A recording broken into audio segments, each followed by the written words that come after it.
Happy Tuesday. Welcome to another edition of the Midnight Express. The last stream was only supposed to last an hour, and because of Brad and his Australian buddy he brought along, it lasted nearly 3 hours. So this is probably going to be a tight one. Probably going to be about an hour or so. Got a long and busy week, even though it is Thanksgiving week. Obviously, I'm a retailer, so we got the holiday season coming up, Cyber Monday coming up. My own thing that we do on an annual basis, which is Get Your Geek a Gift. You'll see a lot of promos. You'll see them going throughout YouTube as well, and all throughout for the next month or so, and throughout the winter. So, like I said, any time of the year is a good time to get your geeky gift. But everybody focuses on Christmas, so that's where we'll start it. This is an open mic, so you know what? This is your time to bring in questions and stuff that we didn't cover. We covered a lot, so it's going to be hard for you guys to find the questions that we didn't cover. And with like nearly 15 hours of streaming, it, like I said, I would be dumbfounded if you guys found something that we didn't cover. But hey, let's give it a try. Let's say hi to how you doing, Aaron? The other Aussie. We had like an Australian weekend this week. Brad, I don't know if Brad's coming in or not. I sent him the link, but yeah, like I said, who knows? I don't know what Brad's limits are yet. I mean, he was with us that whole 15 hours last week, so who knows? He might just say, "Fuck this guy." I need to get some sleep, but who knows? How are you doing, Ruth? What's going on? Let's see. Okay, you guys are talking about getting Christmas decorations together. I put my Christmas tree up last night. I thought, well, it's Thanksgiving week. It's just time to go up. I mean, all the places are selling Christmas trees. All the live Christmas tree lots open up this week. So in America, that's what we're doing. We're getting usually a lot of American families, depending on which tradition and everything you're in, they usually the day after Christmas or day after Thanksgiving begins the overall holiday season. So yeah, you're not too early. So excited for Christmas, William. Can we do a Krampus watch along? Yeah, that count on that. Yeah, we need to do a Krampus one. In about a week, I'll be putting mine up. How big is Christmas in Australia, Aaron? I'm curious. And Ruth, I mean, I know it's big in England, but I've never. Did you guys celebrate it traditionally just like we do? Hey, it's going on. Yeah, so I was a little bit behind getting on tonight. Twitter warfare, Brad Kern. Yeah, but just a few more of that. It's it's like the thing is I'm so disinclined to that, and it's like the last few weeks I just keep getting pulled into that. And part of it was with that thread I posted on the 17th. Yeah, guys, I'm going to put this out there. Listen, I know that I am a person who is part of a conversation, but I'm not a Twitter guy. I don't even check I barely check my messages. The only time I check my messages is when we're doing shows, and most of the time, if I'm doing a show, I don't check them. So if you tag me in something, I'm generally I don't get into Twitter back and forth. I just don't do it because I think it's just words on a screen, and it's so many things can be taken out of context. And I think Twitter in general is, even though I use it for businesses and then spread the word about what we do, out of all the social media platforms, it is the absolute worst one. So I don't, a lot of people tag me and stuff, and they wonder why most of the time I don't respond. If I think it's going to be a conversation that's just going to go on and on and on and not, really move the needle, I generally stay out of it because I've seen a lot of people shoot each other down on Twitter, and I just don't like to get things to that level. For those of you wondering, I mean, this pertains to a thing we were mutually tagged in today that was basically scolding us for being restore/resolve the Snyderverse advocates, and I kind of said my piece in that, but just left it at that. But William didn't jump in, and it relates to one individual in particular who, if you're watching, listen, dude. Hold on. We need to one there. Like I said, the reason why I didn't get involved because there's really nothing that I haven't addressed on this matter. I mean, we supported it. You guys, I mean, you guys know how I feel about fans telling other fans what they should be passionate about, and what they pursue. I am adamantly against that. I don't think any fan ever has a right to try to tell somebody to move somebody off the rock they're on. If they're not hurting anybody, leave them the fuck alone. In regards to supporting Rebel Moon, I don't know how anybody could watch our content and come to that. So I'm going to leave that. I didn't. Yeah, we're insufficiently backing up Rebel Moon. It's like, have you been watching the show the last month at least? There's no way. I actually think when it comes to associated content, direct content, as far as things that are in support of it, or like, I mean, even with Seven Samurai, which was literally in direct support of that, so to give people better understanding. The 2 trailer watches we've done a lot. I would put our hour and minute count up against anybody. So I don't know anybody can do all that. And like I said, it's just anybody out there who thinks it's their job, and this is just, in general, to tell anybody to move on from anything, is that's you automatically know you're in bad territory when that happens. And also, we over and over again, we said this over the weekend, and I've said it over the last year. You guys let these names like Snyder, Superman, Batman, BBS, you attach names to the situation, and that really weighs down the conversation in ways that is not irrelevant. Strip all those names away, strip all the franchises away. What we're talking about here is a retail consumer relationship, and that relationship is built on consistency, continuity, and trust. So if you're asking why I am where I am as far as DC goes, and why I still prefer things where they were or whatever, it's because of that. And you guys try to attach names, you got to try to attach factions and hashtags and other groups and call people bots and all that, because in the most part, and I'm not talking about anybody in particular, but fans in general do not have the capacity or the willingness to look at this as what it is. It is a retail customer situation.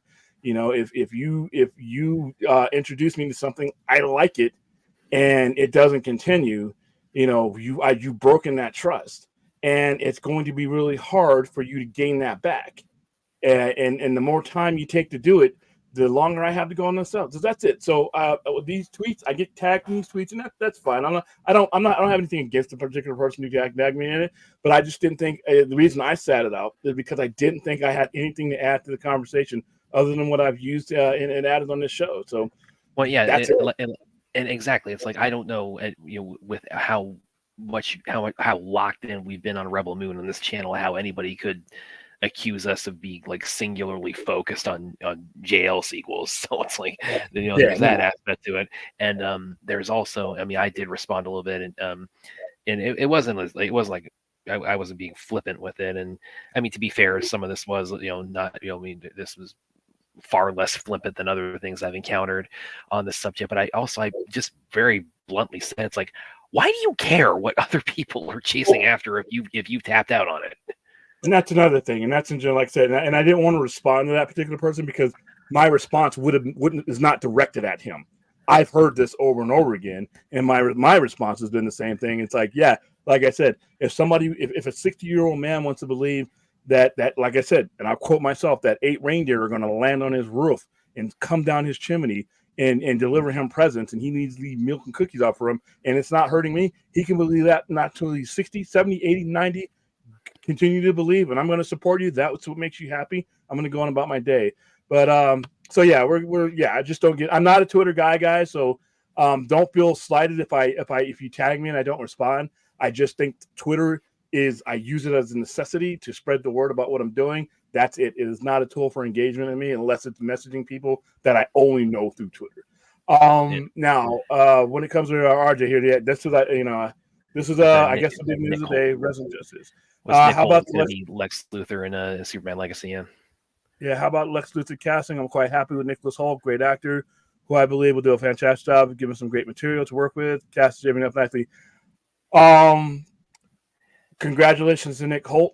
Other than that, I don't have anything. I mean, our stance is pretty consistent as far as like the franchise writ large. I will say with Nick Hoult, because he was at one point, he was a candidate for a Batman, in Matt Reeves movie, and then he was also, apparently his name was floated around for Superman 2. So I will say, it's like, I'm happy for him that he's finally gotten one of these CBM roles that he's been attached to outside of Beast. But otherwise, I mean, I think everything we've said previously, as far as like a unfinished business versus starting something new, and where we kind of stand on that both as consumers and as advocates and as especially with Williams, understanding of it as a business wise, it's like, yeah, it's like, yep. I mean, good luck for him. And it's like it's still kind of too far off for us to really massively tie our emotions into it, especially with like the yacht that you kicked us off of is still in full view, and I don't see it disappearing anytime soon. And no one's done checks for holes on the new one. Well, once again, I'm just not ready to dive into any of this until I know it's not going to be an absolute waste of time. I'm a universe guy. I don't listen. I know you guys are out there to let's just take one movie at a time. Let's just make a great movie. I don't give a fuck about standalone movies in that regard. I like the Batman. I like, the Joker. I like that. I will go. Those things are great for me. But when you are telling me this is a universe and this is the DCU, so there's no qualms about we're just making one movie. This is intended to be the beginning of the universe. That being said, I'm not fully in until I know that this thing is not going to crumble. And everybody's out there being, like I said last night, you guys have no one has any data that I'm going to get anything beyond Superman Legacy. So right now I'm playing it safe. And with all these castings are great, but right now they're just names on paper. And I hear people saying, "Well, I can't even form an opinion about it because I can't say one way or another whether if it's a horrible choice or not." I am the person who I defer to the creator. If the director, writer, whatever, that's who they pick, I'm on board with that person. So right now, as of 12/12, 11/21, I am 100% on board with everybody that James Gunn has casted because he's the creator, he's the storyteller. I can't really say, well, that's a horror. No, because I don't know what's inside James Gunn's head. I don't know his script. I don't know his tone. Now, if I see it and then I don't like it, that's a different story. But right now, all benefit of the doubt needs to go to James Gunn as far as who he's casting. I'm going to assume everybody he's casting is 100% perfect for the role. Yeah. I got a couple out here I want to pull up. They're pretty. Want to highlight. I got permission. Love that running joke. And here's another running joke that William loves. I have to with Clint last time we went and saw. And then Aaron had this one I wanted to pull up here with what we were just talking about. Sci-Fi Centers at the forefront, talking about all things Rebel Moon. In my opinion, it's the number one YouTube channel that's been consistent. Thank you, Aaron. And I mean, it's like I don't see how anybody could question the sincerity of our anticipation for Rebel Moon with how much we've talked about it on this channel and on social media and what is going to be coming up too with the watch party and the Q&A after and the AFSP drive and all that stuff. Yeah, I mean, we got a lot of people in our community who are pushing hard. I'm pretty sure Film Junkies probably eclipsed me. Yeah, as far as that goes. But in that vein, we have put so we had I think we've put around 9 or 10 hours so far, and that's we're still a month out. As we get more information, I mean, we got some pictures that came up today that look cool. Those look amazing. Yeah, those character posters. Yeah, we got those coming out. I got prize announcements or auction announcements that will be advertising this weekend. This weekend, by the way, guys, the scheduling for these weekend shows is going to be touch and go. I don't know if we're doing a Saturday night overnighter or if we're going to end up having to do a Sunday night because Saturday is you got Thursday's Thanksgiving. Saturday is Small Business Saturday. And that's usually we got a lot of things going on in the plaza that we all support each other with. And I don't know what kind of energy I'm going to have at that particular time. And plus, I think we're going to actually be busy to the point where it won't be just be busy sitting behind the counter, being able to continue and talk while I'm doing. There's actually going to be some bigger stuff going on with Sister Kim's and everybody else. So we got a whole thing planned. So we may end up doing a Sunday overnighter instead, but like I said, our Sunday, look what happened to Sunday. This damn Sunday, exactly. Sunday live stream, this is the last one. So we'll get our content out there. We will do our Godzilla streams. We'll probably do that Godzilla stream on that Sunday afternoon. That seemed to work for a lot of people. We'll get that going, and it'll only be the 1 hour, so it'll be better, and we'll have a chance for you guys to get caught up. So. But yeah, when it comes to all this stuff that's going on, like I said, when I bring back the band list, the band list, you weren't here, Brad, for the original band list. It included things like pineapple on pizza. I mean, it was silly. It wasn't really a band list. It was basically things that aggravated me. And usually, what happens when we bring up a band list, the first thing people do is start talking about the stuff on the band list. So it was more of a conversation starter. But the band list included pineapple on pizza, Batman the animated series. Yeah. Talk of Batman Beyond the movie, because that seems like we're never going to get, but we'll probably get. X-Men cartoon from the 90s is banned. But we're going to end up adding Superman Legacy is going to end up, with conditions, like obviously casting, things like that. If we get like actual news, one of the conditions like that is actual news to talk about, but it's banned for like at least 10 months, guys, because we're so. I can't take other than like pertinent, like significant news, like set photos, casting, things like that. Costume design, trailer. I mean, people trailer and people, design character designs, concept designs, actual interviews about, giving us premise, things like that. But just like, once again, I'm approaching all this with caution, and but like I said, even if you eliminated 10 months, we're still a year away. I mean, it's still so long away, and the things that I really want to get involved in this universe are even further out. Because, like I said, I'm indifferent to Batman: Babe and the Bold. I don't like the premise. I hate the Batman family. Okay, I'm biased against it right now. So it could be great in Muschietti. I would have loved to have seen the look on William's face when he found out that Dick was the dead Robin. A dead Robin for me is great. Cinematically, I hate Robin in movie, because I think you don't have enough time in these movies to focus on these characters. And if I got 2 hours, I want all 2 hours on the Bat. All right. Or, be doing Catwoman, fine. But I don't want the Bat. I don't want all these family members and the kids and all that. I don't want that. I got 2 hours, maybe 2 hours and 40 minutes, depending on how good the movie is, to tell a story all about the Bat. Now, if you're talking about a series, like I said, now you can dive into, Damian Wayne and history lessons with Dick Grayson and all that. We got time. You're not taking time away from the Bat. But if I got 2 hours in a movie every 2 or 3 years, depending on it, I don't want them there. In the comics, it's easy because obviously comic books are different. You can spread them across 10 fucking comics if you want to. You can have Robin in his own series. You can have at one point, you have like 3 different Robins concurrently going on, which I'm okay with, and I think they work. I think Tim Drake works by himself great. And if there's certain Batman titles that are crowded with the Bat family, sometimes you don't have to read those because you got all kinds. But in a movie, you only have 2 hours, and I don't like subsidiary characters being in the movie with the main character, because I only got 2.5 hours. So this whole thing that he's doing, it might be great, but like I said, I am biased. I'm going to admit right now, I am biased because I cannot stand it. The only reason the Bat family are in motion pictures for me is to die. I just want them to get killed, so Batman has something to go kill and have revenge over, or something like that. But I didn't even want him there for that, But like I said, having him in Dark Knight Returns, and having him in BVS, that's perfect because that matched up. That added to his whole, losing what he was. Remember, in the Dark Knight, he had lost his core of what he was, and even in BVS.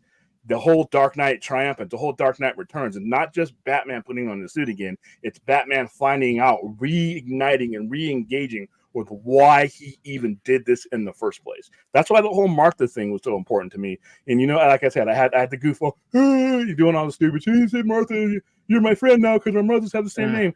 I'm like, dude, I just wanted to just smack people's heads together. It's like, are you not watching this? But that's why, I like that particular interpretation of Batman, even though The Batman is my favorite overall movie. Ben Affleck's Batman is my favorite interpretation of that character in the movie. So yeah. Let's see, but yeah, we've been talking about everything, but it's just too long away for this other stuff. Rebel Moon is literally it's immediate. It's just in time for Christmas. It's coming down the chimney for Christmas. So. Yeah, Dune is coming up sooner. I mean, but you moved me up 2 weeks into March 1st. So that's really a couple months away. I have Napoleon coming out like this week that I'm going to go see. I just saw Thanksgiving. What else we got coming up? We got you Marvel guys have Deadpool, and 3 months later I'll have Deadpool too on Disney Plus. There's a lot of stuff coming out in the interim of this. Well, even Joker Folie à Deux, the second Joker, that's October next year. Might be an Oscar machine, if depending on how that goes. So that's another one. I don't know if I'm ever getting the Batman 2 again. I hope I do. I enjoyed the first one, but it seems like it's taking forever to get that made. But there's a lot of stuff. But once again, here's the thing, though.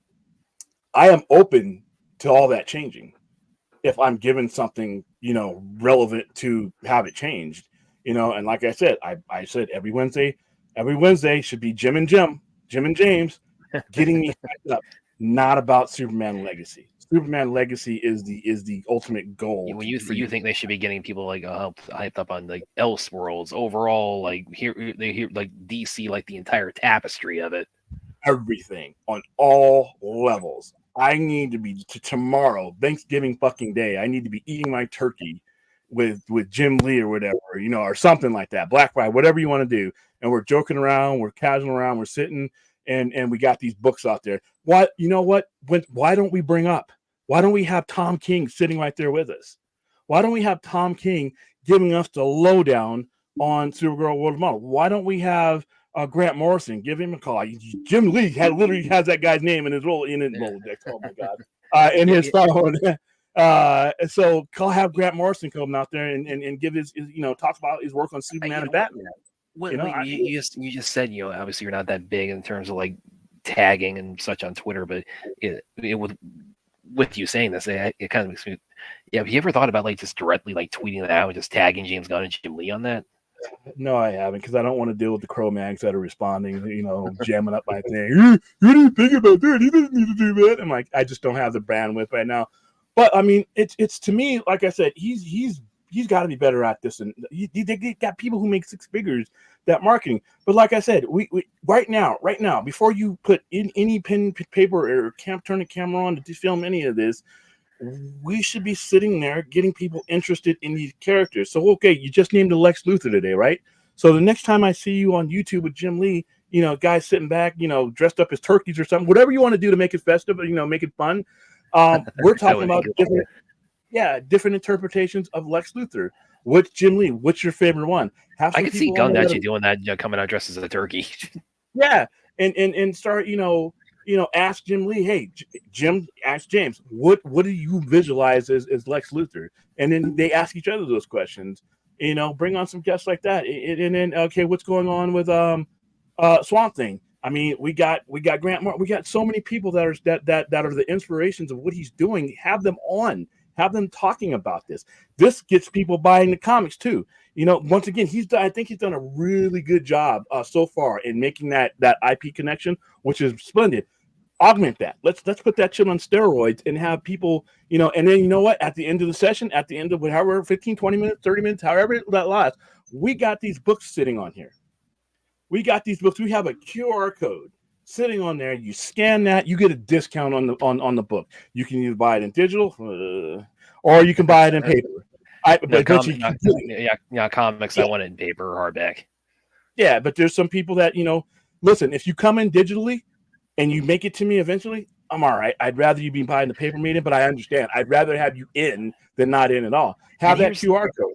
And here's the other thing too. I mean, and this is another reason why we talk so much about the resolution aspect of all this is, they gotta just accept the fact. Look, you got a substantial, major chunk of your fan base that's dealing with a lot of heartbreak and a lot of bitterness right now. Whether you like that or not, that's the status quo.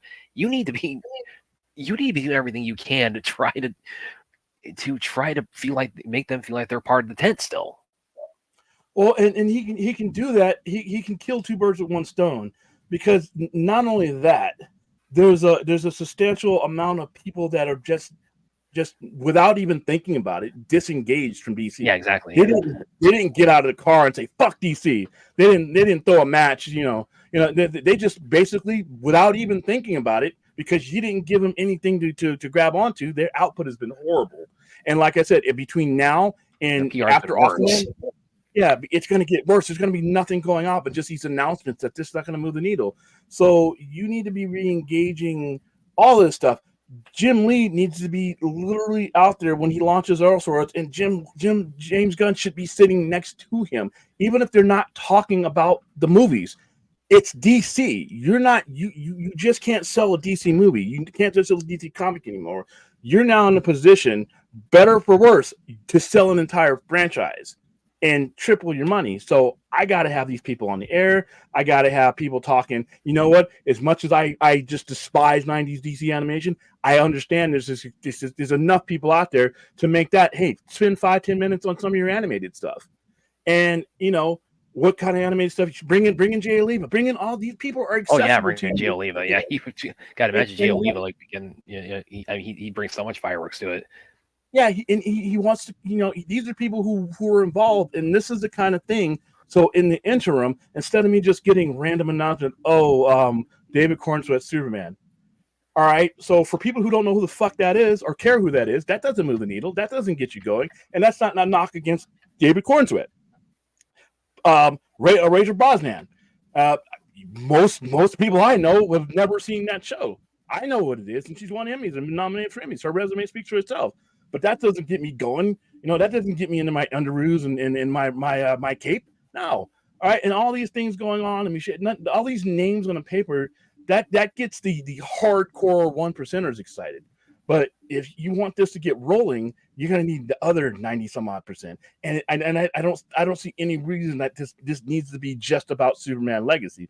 This needs to be about DC on every level imaginable, so that wherever I come in, and I always say this, wherever angle you come into DC, you need to be it needs to be all accessible. If you come in through in the video game, I need to have a shot at you buying a comic and going to a movie. If you come in through a movie, I need to have a shot at you buying a comic and buying a video game and toys and so on. So, I don't think they should be waiting. There needs to be a sense of urgency, as if you only got a couple minutes to save your patients. Granted, they got 2 years, but I waiting, you know, hoping and waiting for Superman Legacy to come out and do well. And I've said over and over again, it doesn't matter whether that's a good movie or not. I know people in chat, oh, yes, fuck no, it doesn't. Because if you wait to get the blood going about that great movie, it's going to be one of those movies that people are going to see on streaming. So right now, make your case. Starting the 11/21, let's make the case, so that as we get towards Superman Legacy, it's no longer, I hope it does well.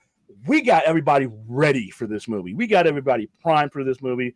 We got people wearing the shirts. We got people reading the books. We got people playing the video games, and not just about Legacy, all of DC. Because once you do that, then you get your audience to be like, I'm ready. You've told me how great this meal is. I can smell it from the kitchen. I'm ready to eat, and I'm going to give you the benefit of the doubt. But that's not a 90-day thing. That's not as we approach Superman Legacy thing. That starts now. That starts now. That starts with Jim Lee. That starts with James Gunn. The two most important people in DC right now. The two most important people in DC right now are need to be getting us ready for this. And beyond, you know, dropping announcements, what's going on in the comic books right now?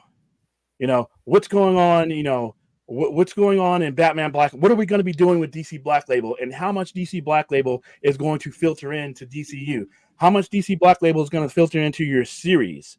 How much, how much of the stuff from New 50? These are questions that they can bring up, and you can fill 45 minutes, no problem. Have Todd McFarlane on there, because you know what? This is going to be selling toys. I mean, they got a Superman TV show that's going into its final season, so these are, and they used to have this when DC, the DC app launched. They had something like this, but it was so small, and the DC app just didn't have enough on it.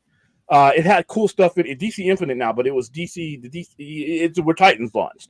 So they were trying to do it then, but it was under such poor management, and it was a pretty cool setup. I watched it, but now you're talking about not just some random people that nobody knows who. You're talking about the guy who runs the show in the comics and the guy who runs the show in the movies, sitting side by side, surrounded by all kinds of cool shit that is part of the conversation as well. Bringing on people that matter, bringing on Todd McFarlane, talking about the toys, bringing on Jay Leva, bringing on artists, bringing on Grant Morrison, bringing on Tom King, bringing on Alex Ross, bringing on all these people. And who knows? And you could even bring on Zack Snyder if you want to, because this show should be not only reinvigorating, it should be bridging. It should be a big sign saying you guys are all welcome here. Zack Snyder fans, you are welcome here. These new people, you are welcome here. This is a place where you can come and you don't have to go at each other's jugular. We're going to give you information. We can stop all this scooping shit and all these rumors and stuff. Yeah, and that would be wonderful. You know, if you can do one of two things, you can believe the bullshit, or you can wait till next Wednesday when me and James are sitting right next to you, telling you what's going on. If you give them a constant fountain of things that are really, really happening, now all the stuff that people pull out of their ass, you put that up against it. The horse's mouth is talking every Wednesday. It's just, you just got to build that brand, and that's what DC. Marvel doesn't do it either. Marvel got kind of lucky with how they did it, because they did it before social media was as big as it was. But like I said, you got to exist in 2023, 2024. This is the tools you have. And I should be seeing James Gunn and Jim Lee all the time. Comic book collectors, and I want to have a chat room with these comic book collectors like me and these moviegoers that really don't have any reason to associate. Basically, it's almost like DC fandom on a weekly basis. Which, by the way, that needs to come back too. Yeah, every Wednesday, new comic book day. And that's another thing. The first 20, 30 minutes, maybe, because you can go 90 minutes. What's coming out? Why? Give me a reason to get excited about anything that doesn't have the bat on it right now.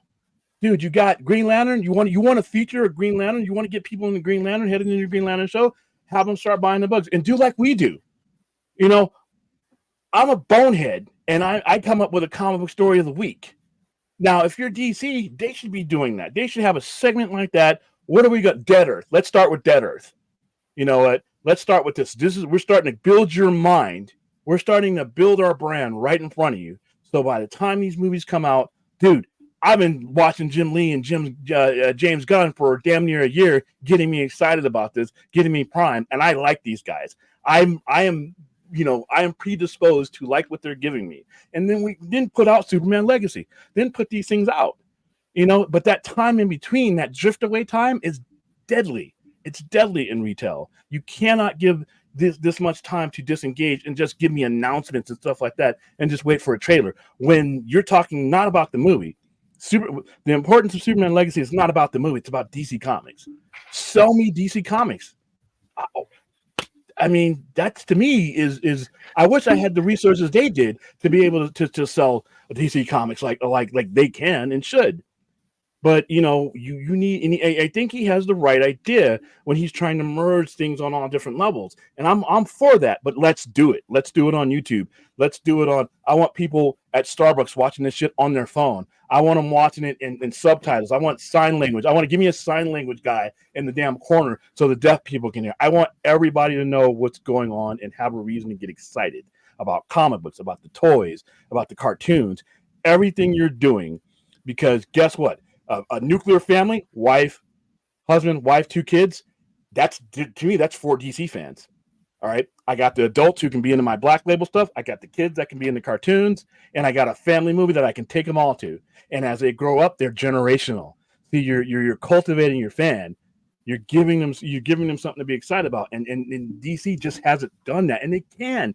If you started next week, start on December what? No, or the November 29th. Next Wednesday. You start next week. You got time. And I guarantee you, 20 months of that, 20 months of talking and just putting out cool shit and putting it in front of them, most of it's already there. The comic books are already there. Grant Morrison's run on Batman is already there. Tom King's run on Supergirl is already there. These things are already there. Alex Ross has tons of stuff that he's done. McFarlane's made tons of toys. And we getting previews. Okay, what's Todd McFarlane working on as far as Superman Legacy? So the first time we see Superman Legacy, a toy, should be on that show. The first time we see who's working on an adaptation for Superman Legacy, who's doing the covers for it, that guy needs to be on the show. The girl needs to be on the show. You know what I mean? These Creature Commandos.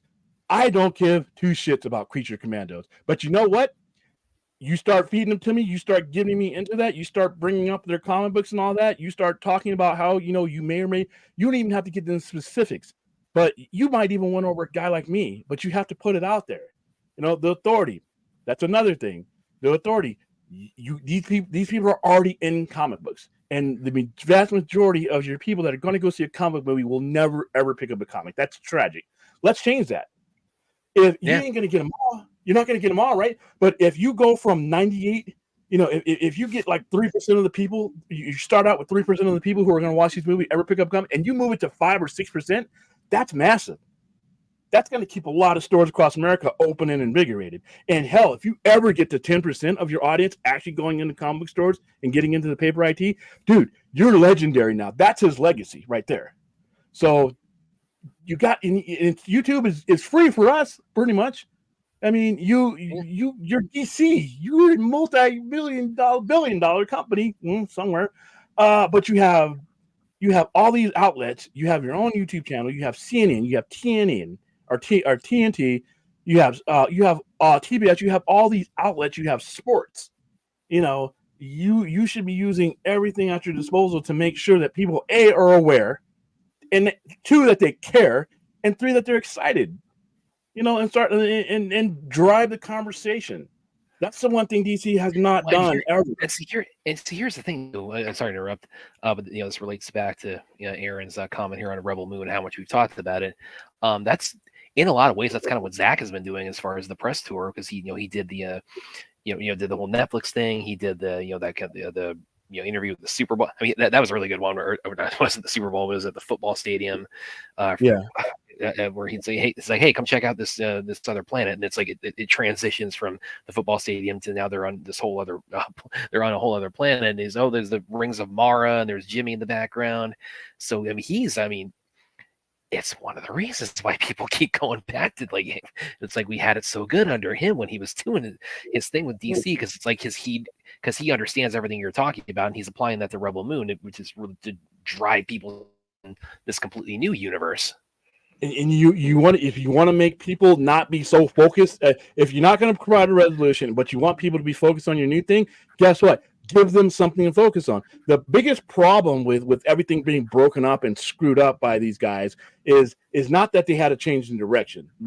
Businesses and studios do that all the time. The problem is when you disrupted what was going on, you needed to have a better plan. If you're going to take baloney off my table, goddammit, you better have steak.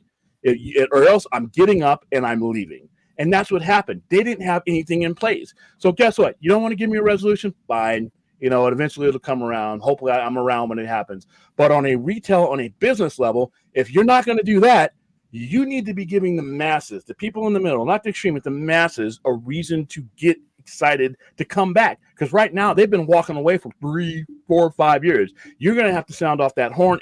Everybody in the world is going to need to hear it. And they need to be like, wow, this sounds like fun on every level. And guess what? You're dominating the conversation on every level. You're dominating the conversation on the video game level, at the comic book level, the social level. And guess what? Those people are in families together. Those people work together. That's water cooler talk. Why do you think Game of Thrones worked?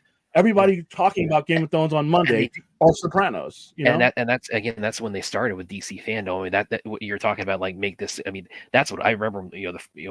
When we had the first DC fandom. I mean, that's like, I mean, that day was like, maybe like in my whole life, one of the most fun days of being a DC fan. And because it's like everything they laid out that day, it's like, oh, Snyder Cut. It's like, I mean, that's just the tip of the iceberg of what we're getting, what the future we have to look forward to here is. And they did such a good job then of just pushing it's like, oh, what was the big mistake? What was the big mistake? Follow up. You didn't exactly. That's the biggest thing. And that's right. That's another thing. Continuity is cash. Continuity is trust. Continuity is familiarity. Everybody loves familiarity. And like I said, if you give somebody if you make that connection, which is the hardest thing in retail to do, is to make that connection. You make that connection, you keep that connection, and you follow through on that connection. And then that's how that works. When you break that connection, or when you don't finish that connection, that's where you lose your customer. That's what the problem is DC has. That's why they just don't. See you guys later. Or see you later, Roger. You're not. This is not a normal situation for better or worse. Not just because the situation is so damaged, but because you have a lot more going for you to fix this than a lot of other businesses do. You have all these media outlets that you have. You have NBA on NBT. You have the NHL on TNT. You have AEW wrestling. You have so many things that reach so many different demographics, and all of these demographics are the ones you need to make this successful. Start now. That's all I'm saying. Start now. Is everything going to roll out? Is everybody going to like everything you roll out? No. But when you put it out in the volumes and you put it out in the frequency, the majority of the stuff you put out, people are going to make a connection with. And you also get feedback. You're getting weekly feedback on, hey, we didn't think about that. That's a good idea. Maybe we'll incorporate certain things. Or you know what? We want to make a connection with this particular character, but we don't feel it's happening because now we're not just talking about comic book fans. We are talking to America now. We're talking to our demographic. We're not talking about the geeks like me and extremists and 2%ers. We're talking to at least 50 to 60%, of that. So now that feedback that's coming back from them is a lot more valuable to you than guys like me talking, because guys like me are always going to be around. The extremists and the hashtaggers are always going to be around. They're never going to disengage. But the normal people, you're talking to them now. So if you get them excited, dude, the fringes and the extremists, we're going to jump on. And if we don't, math always wins. Math is undefeated. If the 60 and the 70 and the 80% and the 90% are like, wow, this is cool. You know what? The people who are disenfranchised, we got a decision to make. We're either excited or we're not, and we can go away or not. But this is what they need to be doing for them. Especially James Gunn, especially now with a lot of risks that he's taking. And I implore them, if James Gunn, if you're watching, you know what, James Gunn could be watching it because Trauma people do watch it. And by the way, we'll be having that Trauma section on with Trauma on there, and that's where you start. But like I said, in the off chance that you're watching, listen, dude, it doesn't matter whether I'm happy about you coming in and disrupting things and starting over things. Doesn't matter. You're doing it. But who wants to go through this shit again?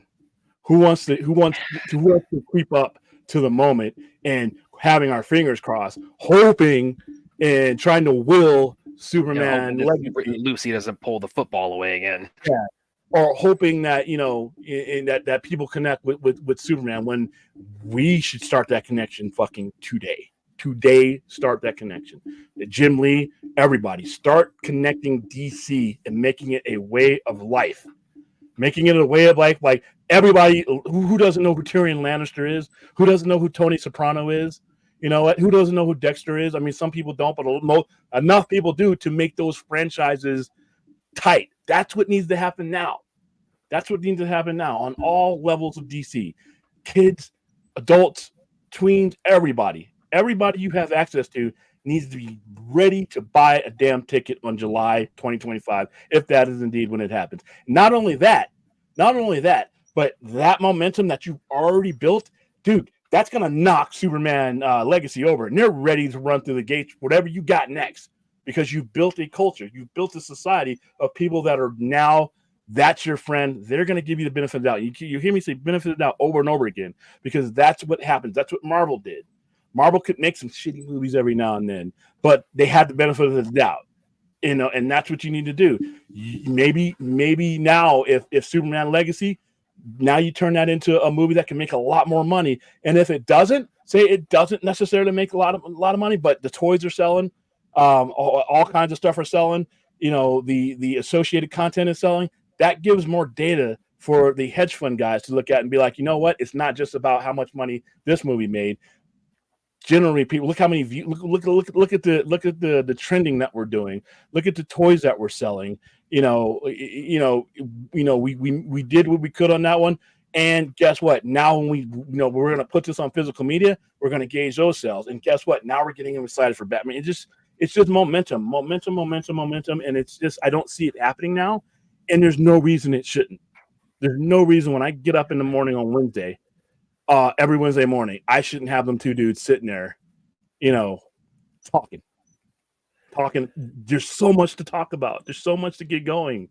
I know you're a movie, and maybe James Gunn can't be there all the time because he's running his studio, and Jim Lee, but there needs to be somebody relevant to DC there every Wednesday. It should be those two most of the time because they're the two guys. Whatever they say, for the most part, I don't want to hear from Zaslav. I want to hear.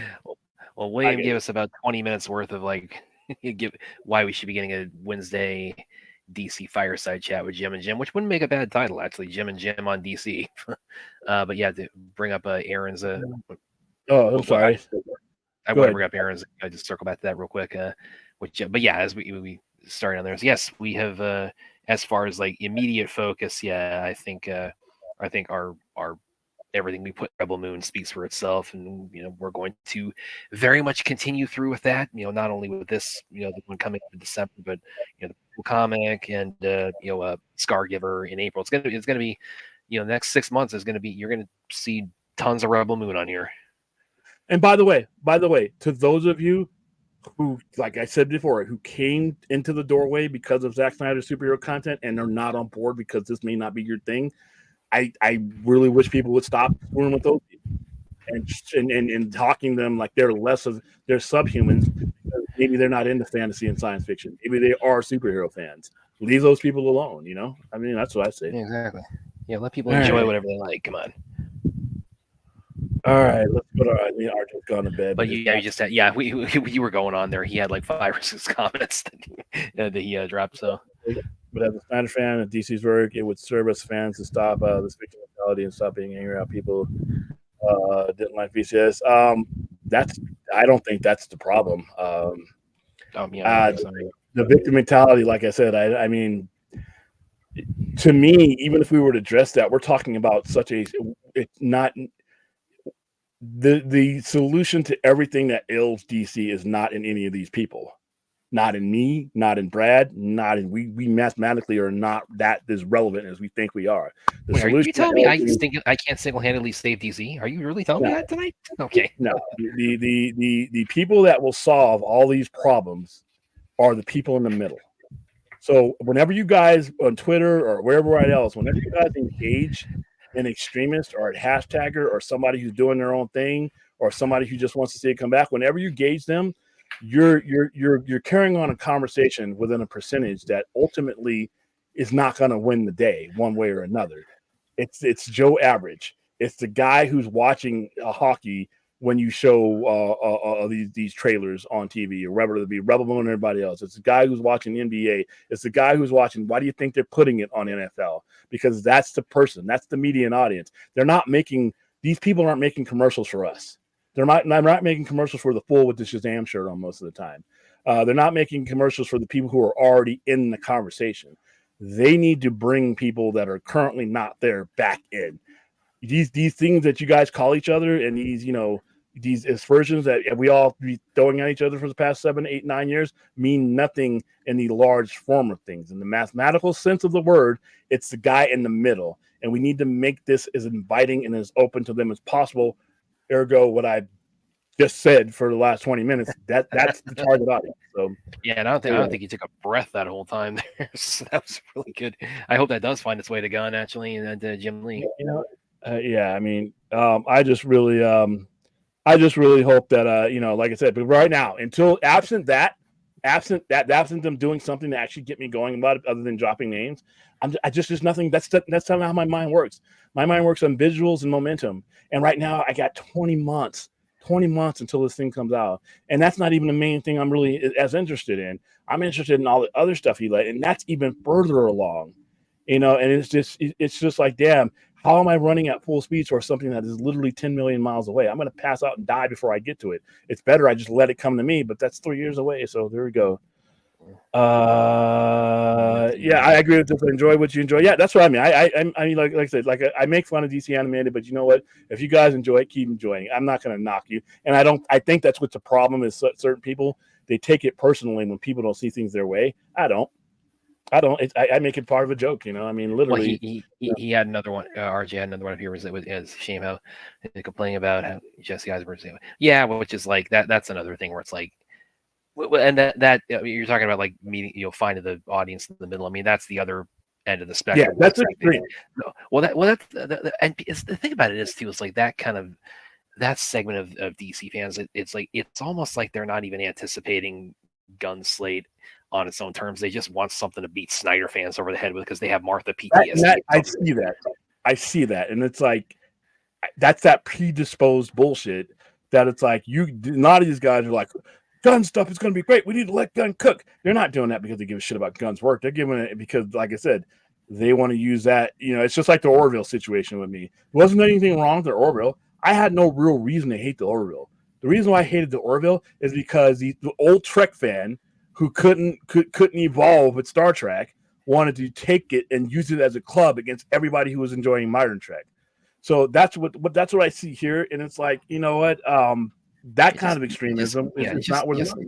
Just can it with that shit. Come on. Thank you. Yes, thank you. Actually, she has another one down here. I'll let you do that. I just wanted to bring up because I highlight because I did. Where is it? Oh, here we go. It's pretty bad if you could have 3 people at your Thanksgiving dinner. Anyone, who, and why for your choices? Celebrity wise, or just Barack Obama. Barack Obama. That's a tough one because it's not necessarily celebrities to me, because celebrities mean a different thing to me. People like Barack Obama, I would love to have a conversation. I mean, he's historically and representative of me personally, and that whole him being elected, his campaign for presidency, regardless of where your politics are, his given our origins in this country, to have him in that office and have him conduct himself, no matter what the politics are, conduct yourself in a professional manner, was a huge thing. So I would like to have him in there. If it's living or dead, I mean, wow. I mean,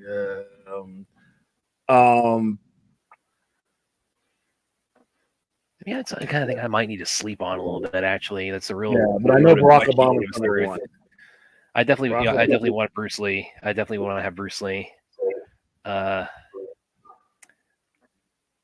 And part of it's not just of course, looking up to him. Stephen King. I think Stephen King. I would like to. I like to have a conversation or two with Stephen King. I bet he'd be good to Bruce Lee. It's not just because looking up to him as a martial arts legend, but it's kind of similar to what William said too. Even though I'm not Asian, I mean, he broke down so many cultural barriers and he pushed so many. He was such a pioneer in so many ways, and of course, it was everybody knows him as a philosopher too. So it's like I would love to sit down with him at Thanksgiving dinner and pick his brain. Who else can I put on there? Yeah, I might need to sleep on this a bit, Ruth, because I gave you 2 of my 3. Stephen King, Barack Obama. That's already a weird dinner. I'd have that third one would have to. It would probably end up being more than 3 though. But yeah. So I'll get back to that one. Yeah, we'll bring this up next show, Ruth. Like our full list of 3. So anyway, okay, let's see what other comments we got in here. This actually goes back to the beginning, so where you said like, what, you can't ban Superman Legacy? That's like banning Deadpool 3. Well, I mean, Deadpool 3. I mean, yeah, you can. That's on it. Deadpool 1, Deadpool 2. The character Deadpool is on the ban list. So there you go. And again, I love that story where it's like you actually told Jim Rob Liefeld and Fabian Nakaeza. Yeah, exactly. How'd they take that? They laughed. Because I told them I love your guys' work. Rob Liefeld was like, he's just coming along. He was taking over New Mutants. He was doing great things in New Mutants. Him and Nick Aza created Cable. I mean, it was a really good time to be an X-Men book fan. He was part of that. But I told him, don't hate me, guys. But I hate this character you've created. And Fabian Nick Aza was working on Guardians of the Galaxy. But I loved most of their work, and they were cool about it. And and to this day, I cannot stand Deadpool as a character, and it extends to the movies. I think the movies are silly and stupid, but that's just me. But for those of you who enjoy that, continue to enjoy. I'm never going to shit on your parade for liking Deadpool. I just don't like those movies, and I like Ryan Reynolds, so it's like it's just I just don't like the tone of those movies. And that last one, where the whole that to me was like, dude, value my TVs. I would probably put my foot through the TV on that. I can't stand that movie. So, but I know I'm in the minority, so go ahead and throw the heat. We're kind of backed up though, because you went so long. You're a DC Wednesday Jim and Jim show, impassioned plea. Maybe it's the best way to classify it, which was a good one. I hope it finds its way to Gun, but so I'm gonna have to comb through some of the comments here and get some of the highlights. Yeah, there was a new Aquaman 2 trailer. Yeah, it looks. Yeah, I'm looking forward to it. I know William's gonna, of course, he's got Blue Beetle everything. No, we're probably going to end up promoting it, which means that if they give us like they did for Aquaman 1, which like 250 seats, we may I have to be there. There's no way I could have that many people there. Okay. And have it, but if they don't promote it, if they decide they're not doing a screening in Vegas, yeah, it'll be Blue Beetle. So. Well, who else? Let me see who else we got in here. Oh, this is a good one from Aaron. I wonder when WB do that streaming service deal with AEW for Max. Right now, Tony Khan they've actually made offers. Tony Khan is just waiting for the right offer. That's why right now he wants to get closer to the end of their deal so that he has more leverage to get more financial stability from them. And so I think right now they're in great speaking terms. They're in great terms with each other. WBD loves the content. They're good with the numbers, and they want all this on their streaming service because it gives you, it puts that demographic on something that they really want to sell monthly subscriptions to. And I think it would be better for the fans too, because they would have better access to it without having to make room in their budget with HBO Max Plus $49-$50, to buy pay-per-view. I'm down for them, but I understand the family dynamic. It hurts the exposure.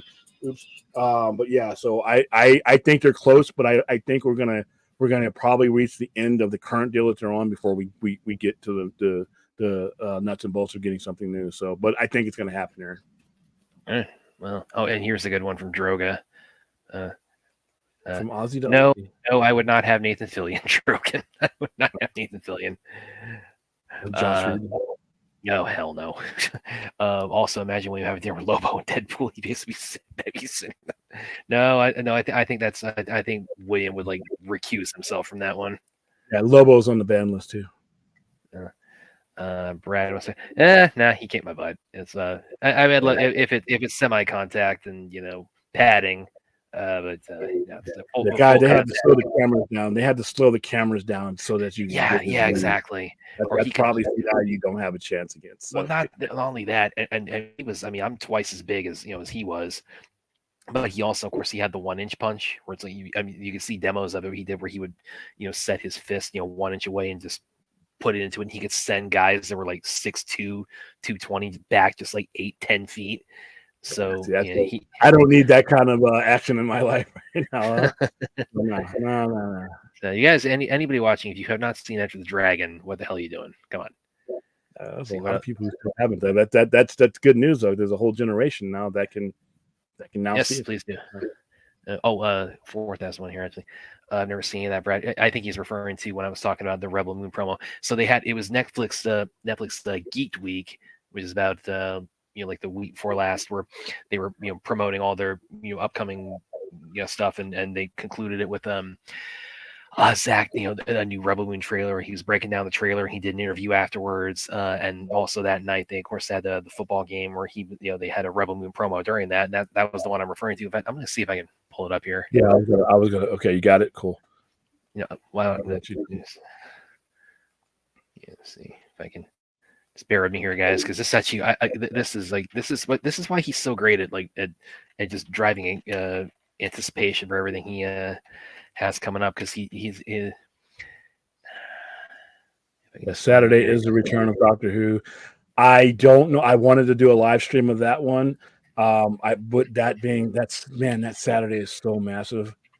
I'm gonna try to get as much done, but like I said, this is where the whole retailer and YouTuber thing may jump over each other right now, because it's going to be really. Well, you're coming off of Black Friday too.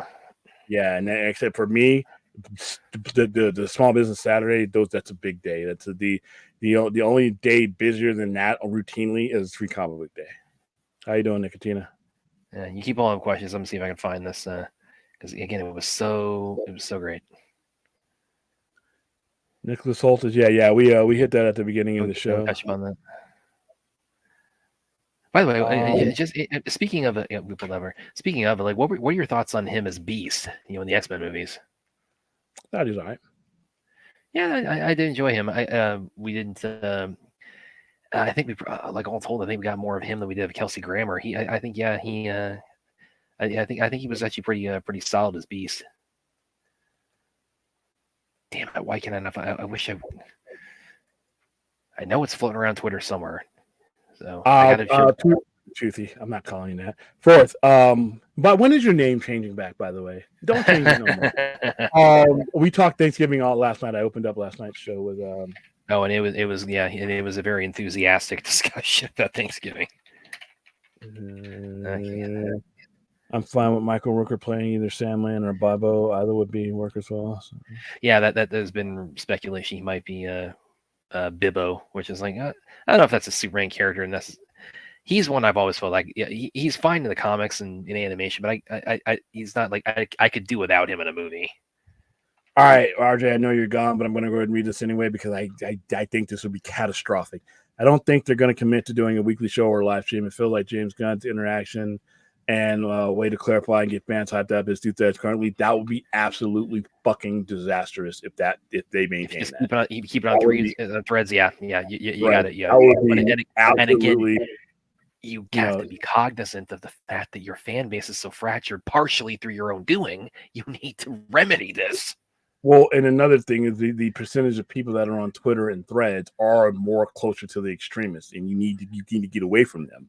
So we need to get to the other 90%, and we need to talk to people. We need them to hear your voice. We need them to see your inflection. We need them to see your expressions so that when you're saying something, it doesn't get taken out of context, and you don't have to have 10, 20, 30, 40, 50 threads trying to explain things. And, the social media, the print social media and the text social media can be part of it, but I need live human. People interact with live humans. Humans talking. And again, that's basically what he started out the whole thing with anyway, with the video rundown he did of everything he's kind of starting to line up. Yeah, DC Daily, that's what it was called. And like the DC Daily was cool, but I don't need it every day. I don't need it every day. I just need it on Wednesday. Like DC Weekly. Yeah. And the reason why I say Wednesday is because that's when the comic books come out. And like I said, dude, if you do every comic store and owner in the world will be like, thank you, because you'd be talking comics. But, the DC Universe app. Yeah, DC Universe app is DC Infinite now. It's actually pretty useful, especially if you don't got a lot of money to buy some of these expensive ass comics or even a trade paperback. You can get just about every story with their, if the comics were more consistent, there would be more readers. That's true, but like I said, here's the time to fix that. While you're fixing all these other things, not only do we restore the consistency to the comics, like I said, you can blame Jeff Johns for that. This is not just a bash James Gunn, but when you do some of the things that he's done over the years to disrupt continuity, then people go away. So yeah, you're right on this, but like I said, why not? You have the same problem with your cinematic stuff as you do with your comics in certain ways. So why don't we fix it all and bring it together? So let's see, heading off to bed now. Bingo. My last square with math is undefeated. William Coat bingo. Actually, we're gonna do shirts. Teespring. I got Teespring over here. We're gonna do shirts.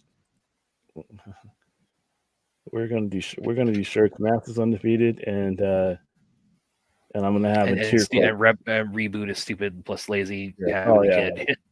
Reboot, explicit and not explicit. Yeah, you can pay for two different colors. Laziness and stupidity fucked. The resulting child is Reboot. So let's see. Thanksgiving. Oh my God. Yeah. Did you see it? Did you see it, Droga? It sounded like this not a little bit earlier. He said he finally he saw Spawn and he's like, yeah, he wasn't liking that. I was like, yeah, I mean, it's like, yeah, Music Man. He wasn't Chelsea Grammer, or not Chelsea Grammer, Kelsey Grammer, but I mean, I think James Gunn should play Superman. He's like closing on 60. If we wanted a younger guy than that, maybe Perry White. You could make a case, or have a cameo. If you want to have a cameo, that's fine. He'll probably do that because Stanley was kind of cool. I mean, Zach has a cameo in Azia's jail. Yeah, he's in a coffee shop. Where is this damn football stadium video? Are you trying to find the thing for Yeah, because I know it was floating around everywhere before the second trailer dropped during the Netflix Geek Week. And I know I retweeted it. I'm just gonna scroll down through my timeline. I remember retweeted. So even David Ayer's coming out trying to tell people to. I'm just looking for it right now, and I see all this stuff on here. Like I said, this is. I am just not. I'm not the biggest Twitter guy. And listen, and people are like, well, even if you don't like Elon Musk, Twitter is this and that. I'm like, I think Elon Musk, and I had no opinion about him either way. I can clearly see that the operation has stumbled since he's taken over, and it's made it hard. X, one of the biggest brand names in the world was that was Twitter. weird. I've never understood the reasoning behind that. And then some of the check marks and some of this other stuff, it's just like, dude, it's a turnoff. So that's why, and that's one of the reasons why I stay off. Not just because I don't like, I had no opinion about the guy one way, but because there's plenty of stuff in my refrigerator or on my shelf that's made by assholes. It's just a part of living. But when it becomes disruptive, like when you disrupt the product, like if I drink the soda and an asshole makes the soda, but all of a sudden that asshole changes the formula of soda and now it tastes like shit, then now you're affecting the product. It goes beyond if I like you or not. So I found it. I got it. Now this is Fox Sports NFL. Do you want to see if we can play it?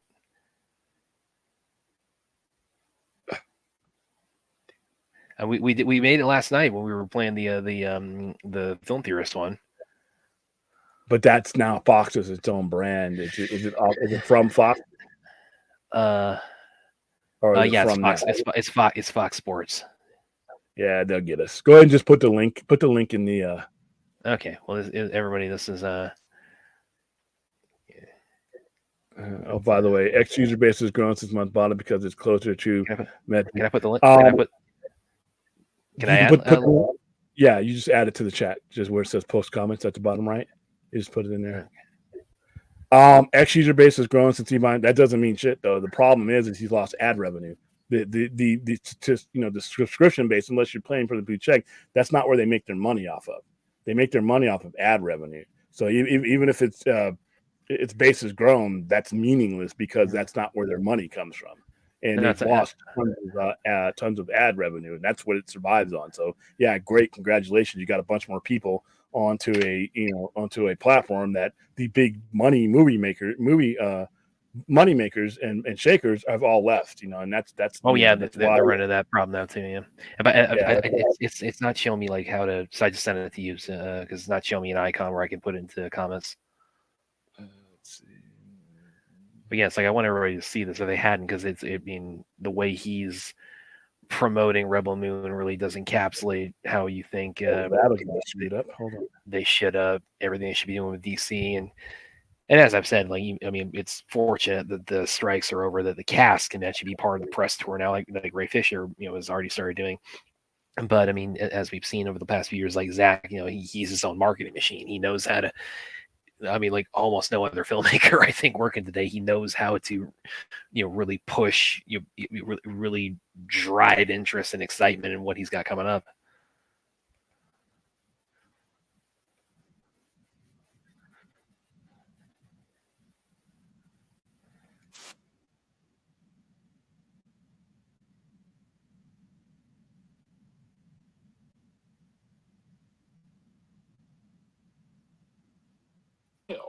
All right, there it is. So it's in the thing. So just add that for everybody who wants to see, Zach at the Fox Sports NFL kind of doing a little bit of Rebel Moon promo, and it's so cool how he goes about it.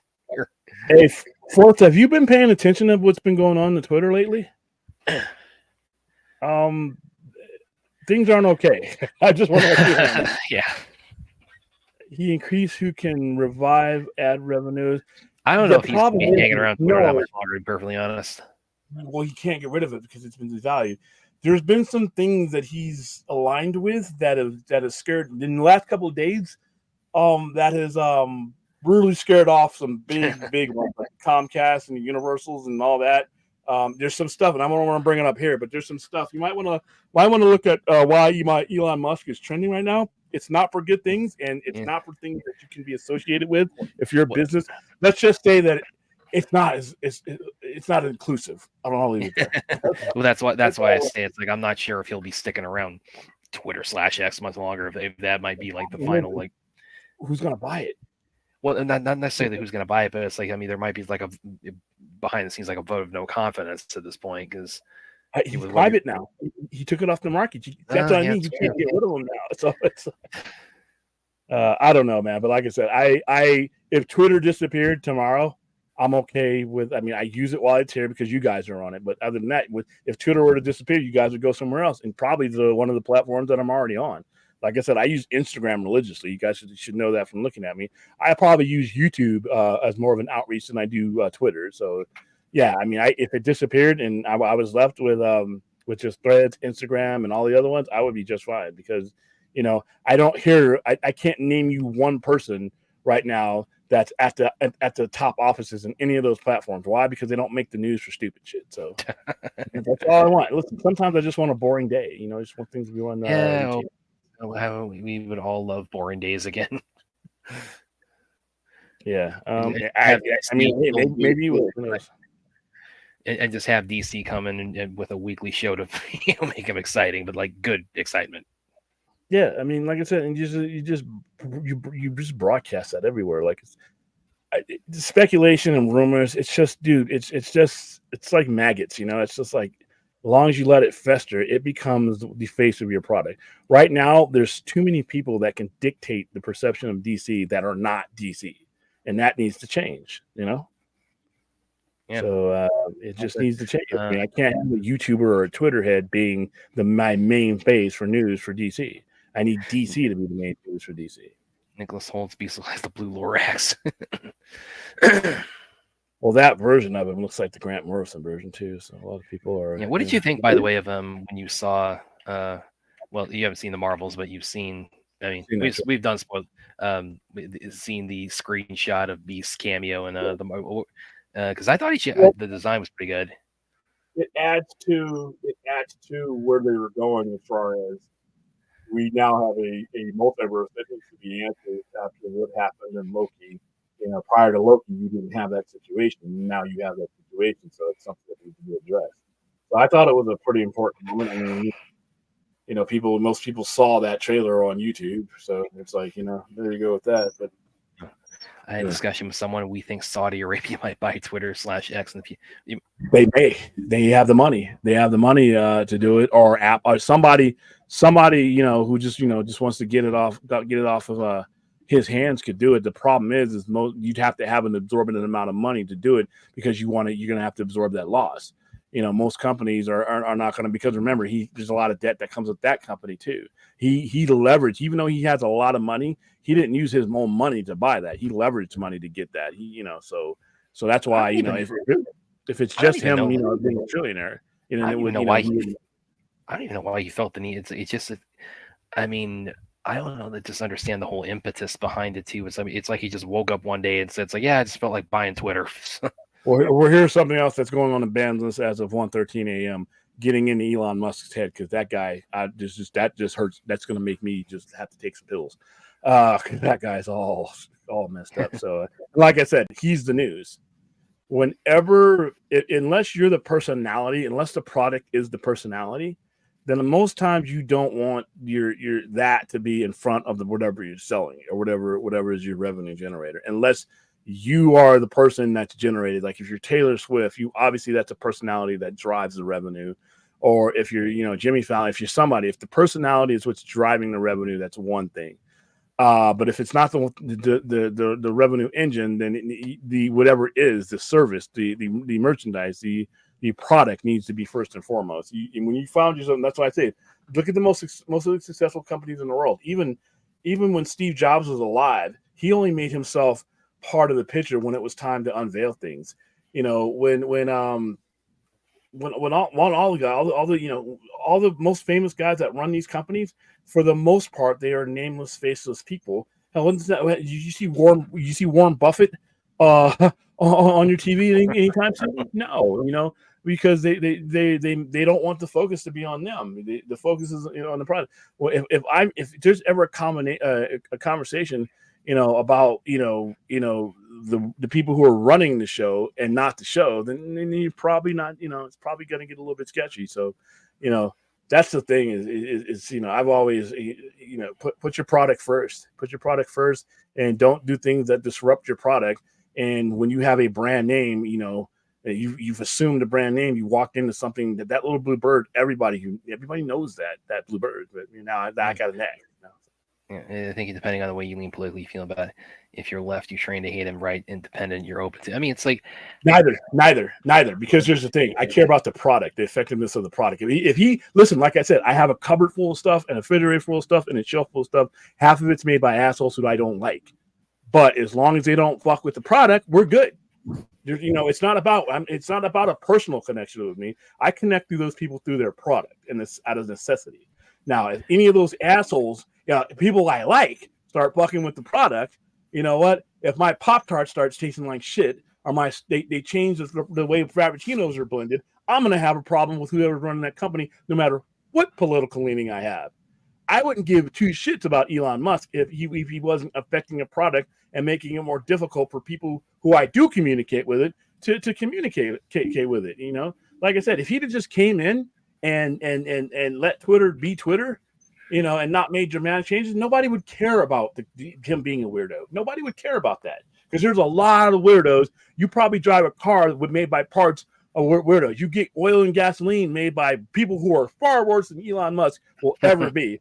You don't care because they don't fuck with the product. Rule number 1, don't fuck with the product. Elon Musk has fucked with the product. I don't care which way he leans.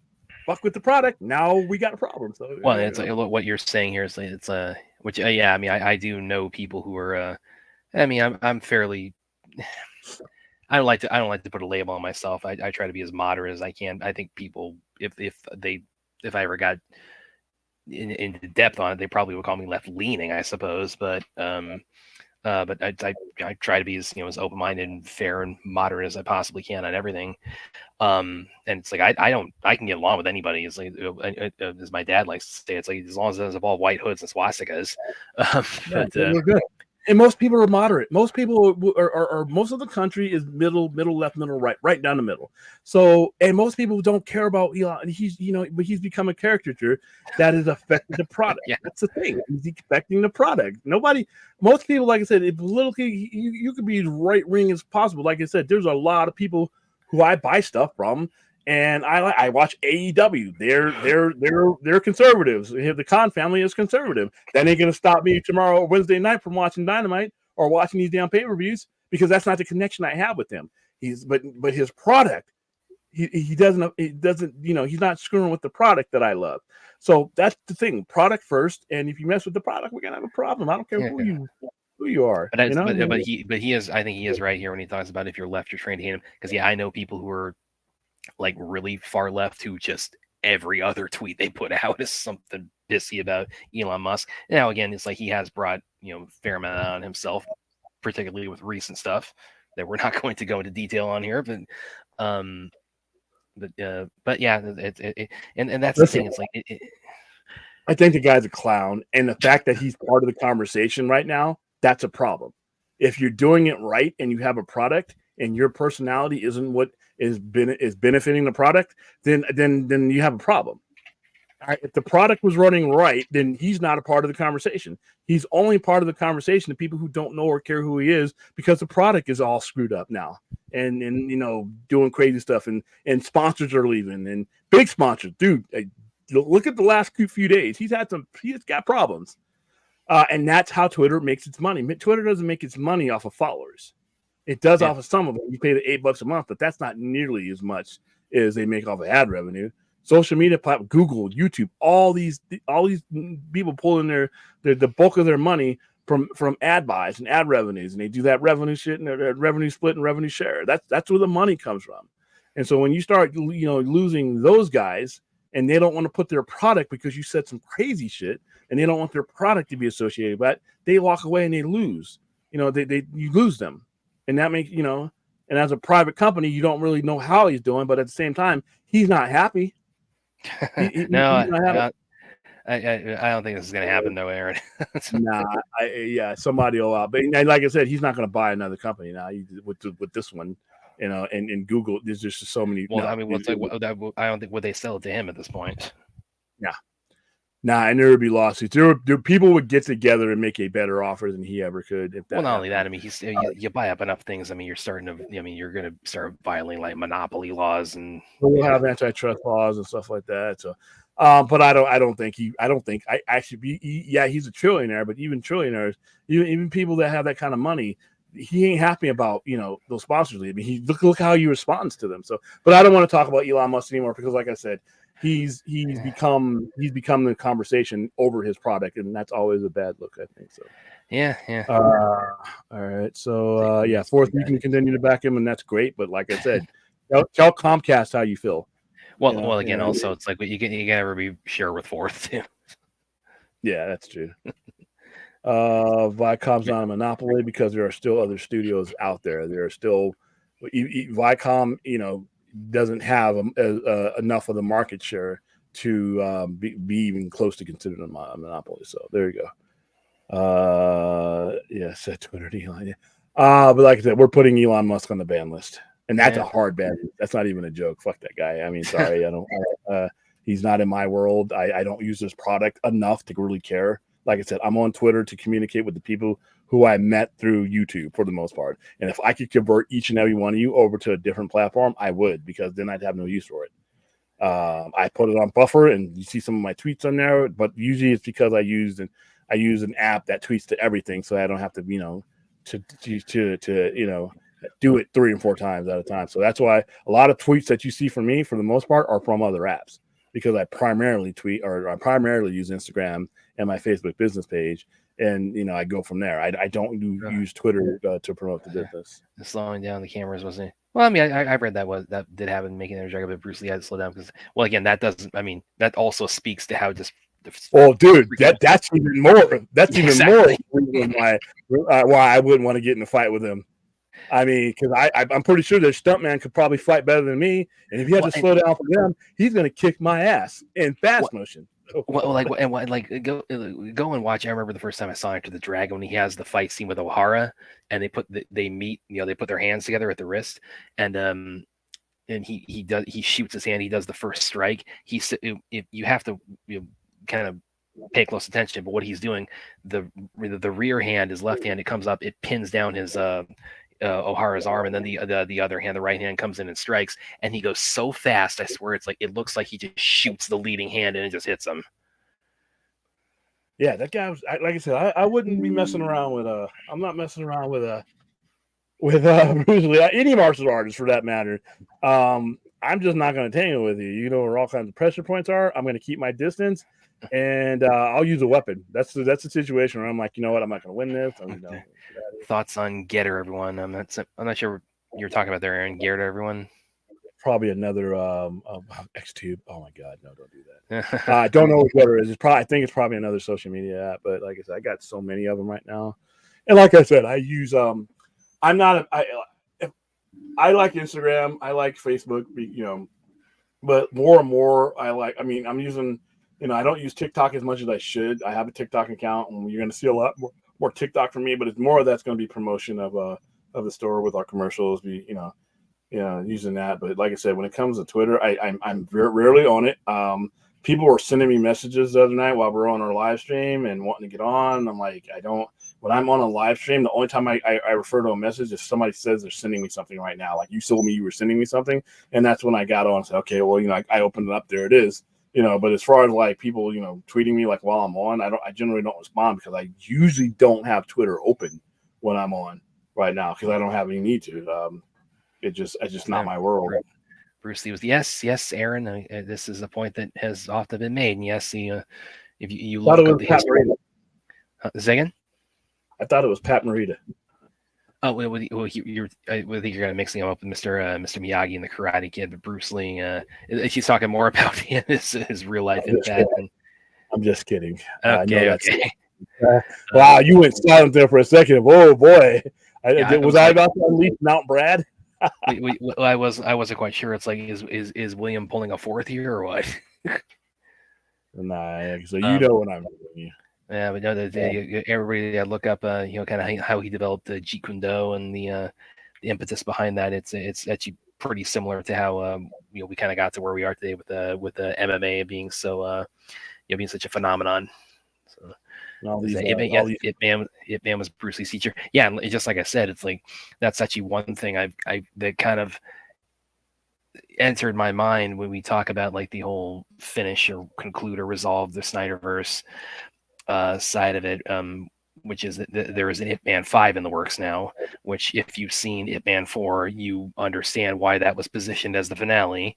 I'll avoid spoilers, but then just out of nowhere, Donnie Yen, this past summer, he announces a few things that are coming up, and one of them is Ip Man 5, and it's like, okay, so you're finding a way to work around that ending. But it made me think back to what William says, like math, you can't beat math. It's like, yeah, I guess you couldn't beat math in this because it's like, they were still making money off of it. William, why are you afraid of fighting martial arts? You've been in war and you've learned how to fight. Not that kind of fighting, no. And listen, I'm going to let you guys in on something that I let them know why they were training me to do the pugil stick and the hand-to-hand shit and the bayonet stuff. Let's be real. I was in the armed forces. Armed forces, which means I was fighting an armed combatant. If I have to resort to hand-to-hand combat, when I started it with armed combat, that means I've ran out of ammo, which means I was probably shooting at multiple or more targets than I had ammo to kill. Which means if you do the math, some of those fools are still alive and they're still armed and they still have ammo. This hand-to-hand combat and what's the spirit of the bayonet kill shit, that is you dying dramatically. That is you going out in the best glamorous way. So whoever survives can say, wow, Sergeant Powell went down with, wow, it was cool. He just was running towards the enemy with his fist out and his bayonet out, and they put 40 fucking holes in him, and he was dead within seconds. Armed forces. This ain't like American Ninja and all that. We're we throw the gun at the guy and we run out of ammo and we throw it down and we pull up our sleeves and we stick it on 1050. No. If I can't kill you with what Uncle Sam gave me to kill you with, I'm probably gonna die. All right. It's not glamorous. It's not like the Hollywood movies where you never run out of ammo and some PFC is some secret ninja and he starts killing everybody. Nah. Generally, if it's that bad, if the enemy is to the point where I would ever want to do something like that, I'm calling in air coordinates and we're going to kill him from a distance. Most of the killing in the military, for the most part, is done from a distance. We ain't like John Wayne. We're not like Claude Van Damme, where we're crawling through the dirt with a knife in our mouth and we get up all real close and cut throats out and snap necks. No, we type in this little thing, or we aim a laser towards it, or we say danger close, and then some in a plane or a jet or a helicopter, it turns it into a poof of smoke, and you'll never see it, and that's it. That's it. And in Top Gun, we're not going up. The Navy is not going upside down on a MiG looking down in it. They're not all doing the circle thing. Most of those kills, the radar, everything else is they spot it on radar, they identify it as an enemy target, and they shoot it. You don't get that close to the people. It's like I said, Hollywood is a great thing. I love it. I watch it, but yeah, we don't listen. If you're doing hand-to-hand combat and you're in the armed forces, just remember armed forces, and it doesn't mean lefty and righty.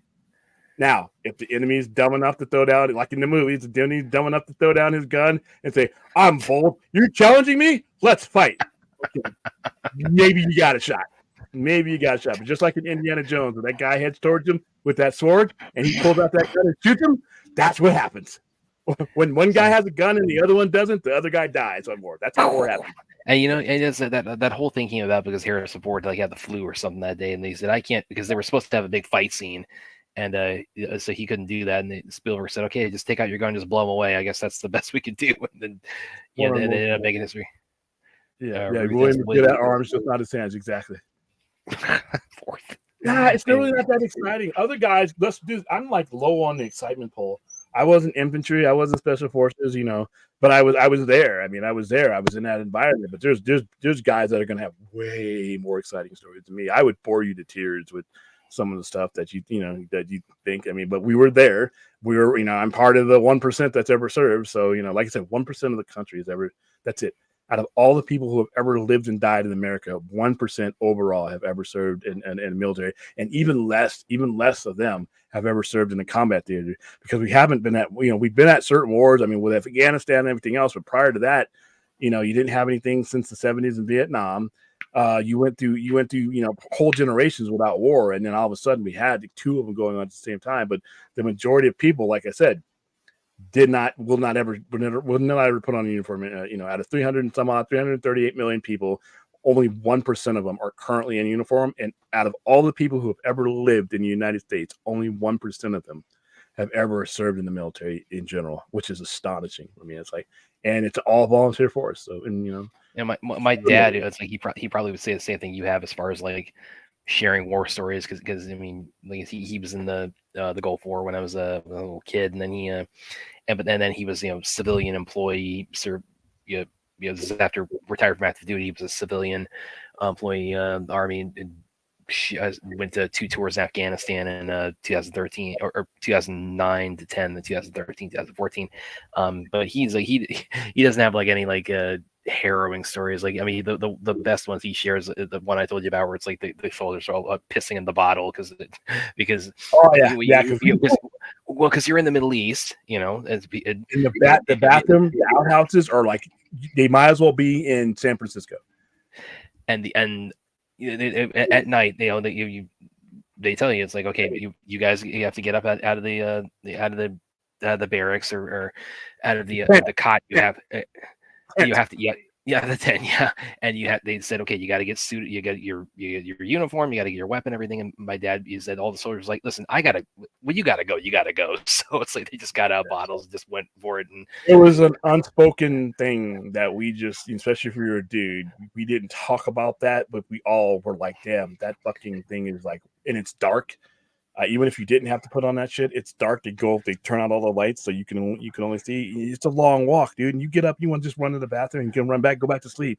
You don't have to go through an ordeal. So I'm not going to officially go on the record and say peeing in a Gatorade bottle was a thing that we did. I'm not going to officially say that, but I'm just going to go ahead and put all that logic there and let you guys figure it out. But yeah, Aaron, don't be sorry. No, it was you don't have to worry about that. Like I said, I just like I said, when it comes to no, don't be embarrassed. It's just. I'm not a fist fighting type dude, in that environment. And like I said, you're talking about an environment where everybody else is hard. And like I said, generally, if unless I use as many rounds as there were people, there's probably more people than I got bullets, and they're probably going to shoot me. And not only the two, you're also when you're talking about like in a war zone in the Middle East, you don't want to, you have to pay consideration to like you don't want to get just sweated out and dehydrated super fast when you're in like a hand-to-hand situation like you're talking about. And one thing my dad told me, and I'm sure you confirm this, is I mean the days that were so hot, it's like you could drink like 2 full liter bottles of water and not have to take this. You were constantly drinking water, you were constantly recycling, you were constantly going through it. Especially in the summertime, no matter where you were in the Middle East, it was really, really, really, really hot. And you had the nighttime. Then the nighttime, you said it's like the Arctic. It's the total opposite. Yeah, nighttime in winter. When I got to the Middle East, it was 114 degrees because on October 4th. October 4th is when we got there. It was 114 degrees. Within a couple of months, it was like 30, 33, 34 degrees. But you got to realize, though, it's not just the degrees. It's in the desert. It's in the bone chill factor is absolutely can chill you to a bone. And there's ice patches on the sand. You're driving dune buggies, and it's all slippery, and it's just ice. And then if you're in a port, we were at a port for a while. You're getting all that coming off. The fog would come in. It was just. And then we went through the full, because when you're here, you go through all the seasons. We got there on October 4th and we left on October 4th. So it was a year deployment. And, we went through the entirety of the summer. You went through the entirety of the winter. You went through the entirety of the fall because you went back to back. So you got to see all the seasons there. But yeah, it's going to the Middle East and that situation was definitely, it's one of those things, like I said.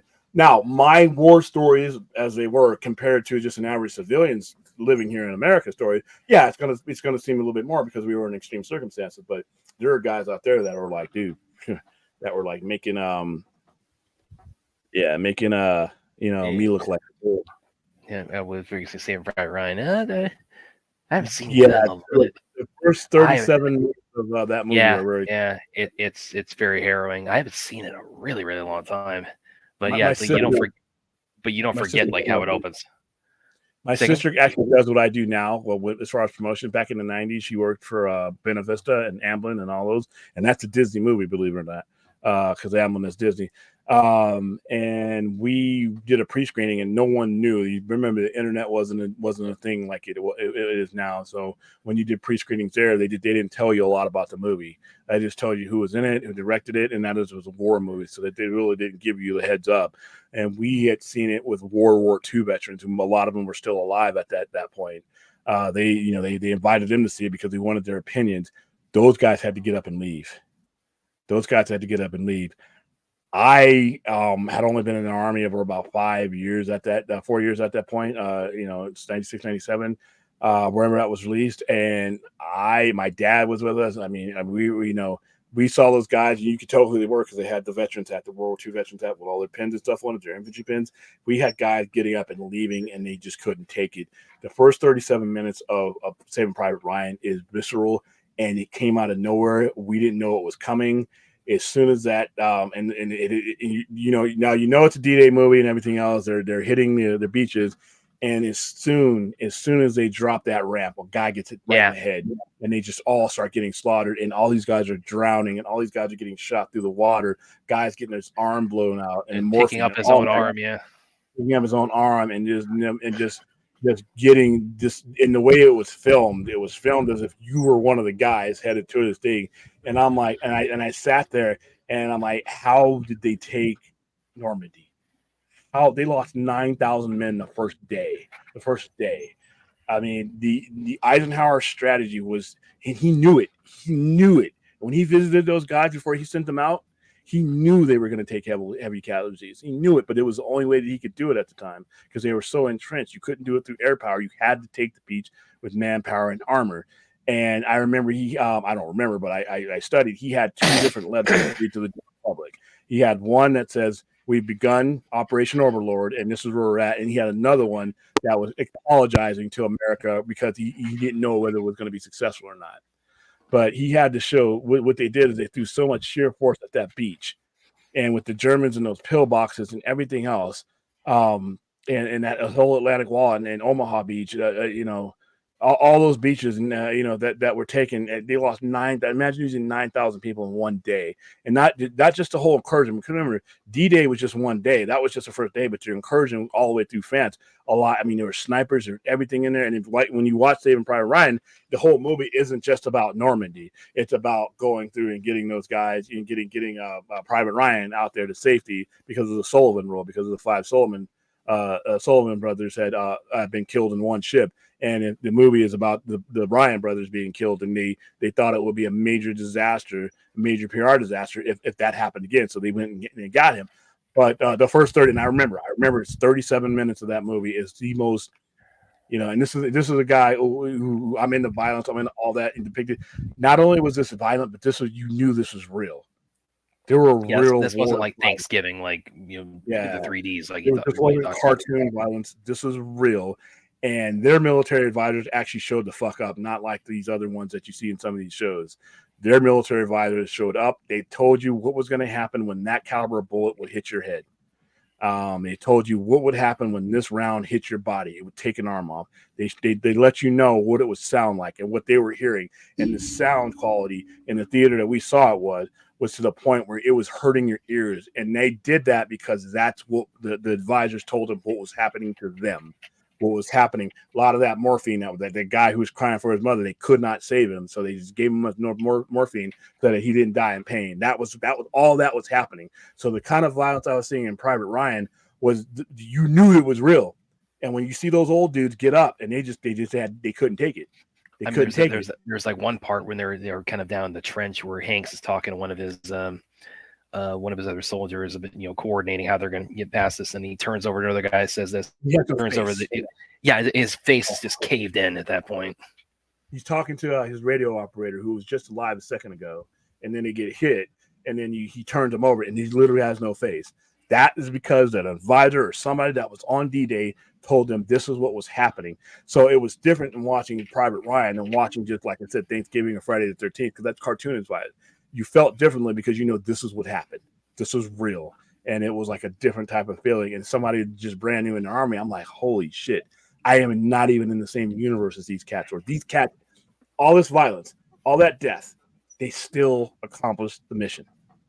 And that's one thing about these war movies is that we focus, the focus is on the killing and the dying that happened. They still accomplished. D-Day was a success, and they knew by the evening that D-Day was a success. Remember, D-Day didn't really go into night. They took that beach. And they took it rather quickly. But when you look at Black Hawk Down, that's another one. Everybody focusing on the 19 soldiers that were killed that day. And I remember Colin Powell, who was a Vietnam veteran, saying, yes, obviously I feel for each of the families of the 19 people that we lost. But in my era, 19 people, and they still achieved the mission. The mission for Black Hawk Down was to get 2 lieutenants of Mohammed Ferrer ID'd. They got those guys. That was the mission. The mission was carried out in a way that really exposed those guys. But when you have a war movie, and that's why I like Black Hawk Down, because it actually tells you a lot more, and it focuses on the people and what they were going through, and that's real. Those 2 snipers, those 2 Delta Force snipers, Shugart and Gordon. If you were ever to follow me on my Facebook page, I was in the Army. I was in basic training. I had just graduated basic training on October 3rd, 1993. That's the day Black Hawk Down. I was brand new in uniform, watching this happen. And every day since then, especially now that I have social media, anything else, I make sure I honor those guys, because what they did in that movie, from what I hear from other people and people who were around that situation and people who've served in that capacity, the movie does not do what they did justice. Those 2 cats knew they were looking at it. They saw what they were about to rope down into, and still did it. And Michael Durant, Chief Warrant Officer Michael Durant, is alive and thriving today because those 2 dudes went down into that fucking meat grinder because they knew that help wasn't on the way and he was going to die otherwise. They roped down there. They were massively outgunned, and just to buy him time. I knew then I would never. That is people. The word heroes thrown around a lot. Those guys were heroes. And they got Medal of Honors. They both got Medal of Honors. They were both killed. And just like they were in the movie, they were both killed. They were both there around. But what they did is the one of the chiefs that realized the value of keeping Durant alive, that gave him time to get here. And they kept him alive because they wanted to negotiate. Because Americans, the Rangers, they killed like 2,000 Somalis that day. Because when we shoot, even the basic rifleman, even a blind loser like me, we got discipline. We're probably going to hit you at 50 meters. So if I'm shooting 50 rounds and you're clustered, I'm probably got 50 people that's going down. And so they were in that alley fighting, and they kept him alive, man. And it's like, dude, those dudes, like I said, Master Sergeant Gary Gordon and Randy Shugart, Sergeant First Classman, those guys are heroes, man. And like I said, if you ever see my personal pages, those guys, those are the real deal. Another one that's really, as far as war movies for me, is that really was why is this? 1917. Yeah, that was because that's the World War I movie, and that really captured. I mean, that really portrays like just the squalor those guys were having to just survive through. In the mentality of it, because they weren't all just gung ho people. That guy was like, those were kids. They didn't want to do that shit. And same thing with Dunkirk. Dunkirk was like, there's no going. When that old man told that guy, there's no going back now. This is, you either fight to get back home or you die here. And that was real, man. That's why that's one of the Christopher Nolan movies I really do like. And then Sam Mendes directed 1917. He's Academy Award winner. I love 1917. I mean, World War I is it's a tough one to do. Because it's actually more brutal than a lot of the other wars we've been in, because we did not have the rules. We did not have the rules of warfare. Trench warfare, yeah. It was trench warfare. Put it this way. Wonder Woman, great movie, but not reflective of what those guys were going through in terms of like the blood and guts of it. More so than any other movie, though, that of that genre, because you don't have many superhero movies that take place. It was kind of brutal. That's why I like Wonder Woman. All right, guys. Wow. Oh, here we go again. We're at a minute and 48. That was a Midnight Express. Weird way to help us kind of end on like some war stories there, Ruth. So thank you for that one. Yeah. But yeah, those movies are tough to watch. But like I said, pray for my mind. All right, guys. So like I said, this is going to be a wild week. I will get on as much as I can, but it is Thanksgiving weekend. Saturday, I don't know about Saturday. I want to be on Saturday because I want to do some Doctor Who stuff on Saturday because of the releases and stuff like that. And I won't be able to. So I will be able to celebrate the 60th anniversary. I am going to do something on Thanksgiving Thursday as a 22nd and the 23rd. Something small just to commemorate those. That's the 60th anniversary of the airing of Doctor Who. Doctor Who actually aired on the same day. The pilot, Earthly Child, the Earthly Child, aired on the same day as John F. Kennedy was assassinated. So when you're celebrating the 60th anniversary of Doctor Who, you're actually celebrating the same day that John F. Kennedy, 60th anniversary of John F. Kennedy assassination, which is why the pilot was reworked the very next week. The series started for real because the ratings were so bad, and they use it as an opportunity to rework an Earthly Child. So when you see the first episode of Doctor Who, it's kind of a call to the first one. Hey, listen, I unexpectedly too. We never know what the fuck. Hey, if you want me to bring my dad on here sometime and like he can share some again, his would probably be kind of fall out that are not so much like paramilitary, like special ops kind of like stories like that, but he would fall more into like the comedy of being in a war zone more so, but he probably shares the good ones. I got more stories about MREs, meal ready to eat, than I do about anything else. So there you go. All right, guys. So let's go wrap this up because we could end up being here forever. So this is a tough week. This is a tough week for a lot of people. A lot of things are going to be happening this week. I always say it's a time of family. If something's going on with your family and they aren't here anymore, or you don't feel like you can connect with them, your brain starts drifting to that place we always try to keep you away from.